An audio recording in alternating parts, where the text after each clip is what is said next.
আজকে আমি থোড় ভাজা করব।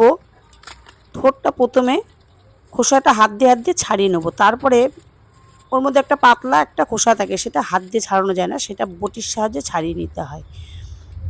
এরপরে আমি থোড়টাকে বেশ গোল গোল করে কাটবো, আর যে সুতোটা বেরোয় ওটা আঙুলের মাথায় পেঁচিয়ে পেঁচিয়ে নেব। এইভাবে কাটলে কি আঙুলের মাথায় পেঁচালে কিন্তু সুতোটা চলে আসে।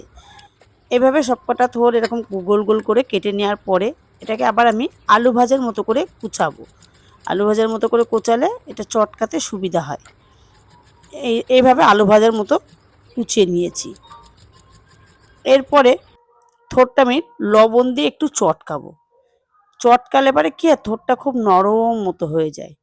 এত ভালো লাগে এই থোড় ভাজাটা খেতে, মানে খুবই ভালো লাগে থোড় ভাজা। এরকম করে একটু সময় হাতে নিয়ে একটু বেশি সময় ধরে চটকাতে হবে। চটকালে কি হবে, ভেতর দিয়ে অনেকটা জলও বেরিয়ে যাবে। চটকাতে চটকাতে অটোমেটিক থোড়টা একদম নরম হয়ে যাবে।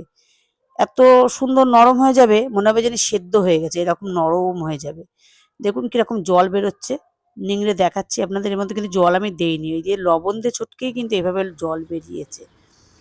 এই পর্যায়ে আমি কড়াইতে অল্প একটু তেল দিয়েছি, আর একটা শুকনো লঙ্কা দিয়েছি, আর একটু কালো জিরে ফোড়নে আমি দিয়ে দেব। এর মধ্যে বেশি মশলা টশলা কিছুই লাগে না, শুধু একটা শুকনো লঙ্কা আর একটু কালো জিরে আমি ফোড়নে দিয়ে দিয়েছি। দেওয়ার পরে আমি থোড়টা নিংড়ে নিংড়ে নিয়েছি, নিয়ে আমি ওই তেলের পরে দিয়ে দিলাম। দিয়ে এবার সুন্দর করে নাড়তে হবে। এই রেসিপিটা যে এত ভালো লাগে, মানে থোড় দিয়ে চিংড়ি মাছ খেয়েছি, কিন্তু থোড় এমনি নিরামিষও তরকারি রান্না করে খাওয়া গেছে।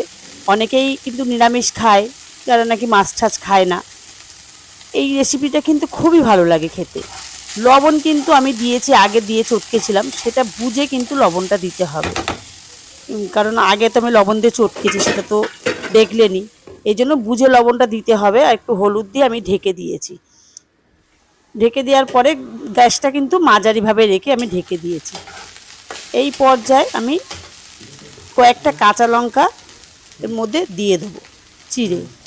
কাঁচা লঙ্কা কটা চিড়ে দেওয়ার পরে একটু নারকেল কোড়া দেবো আমি এর মধ্যে। নারকেল কোড়াটা দিলে যে কি স্বাদ হয় থোড় ভাজাতে, মানে খুবই ভালো লাগে, এত সুন্দর লাগে। আর সামান্য একটু চিনি দিয়ে দেবো, কারণ নিরামিষ তো একটু চিনি দিলে কি একটু মিষ্টি মিষ্টি হয়, খেতে খুবই ভালো লাগে। এবার নারকেল কোড়াটা দিয়ে চিনিটা দিয়ে বেশ ভালো করে সুন্দর করে আমি নেড়ে চেড়ে নেব। দেখুন আমার রেসিপিটা রেডি। আপনাদের যদি ভালো লেগে থাকে বন্ধুরা, একটু কমেন্ট করে জানাবেন। পুজোটা আপনাদের কেমন কাটলো একটু কমেন্টে জানাবেন। আপনারা ভালো থাকবেন, সুস্থ থাকবেন।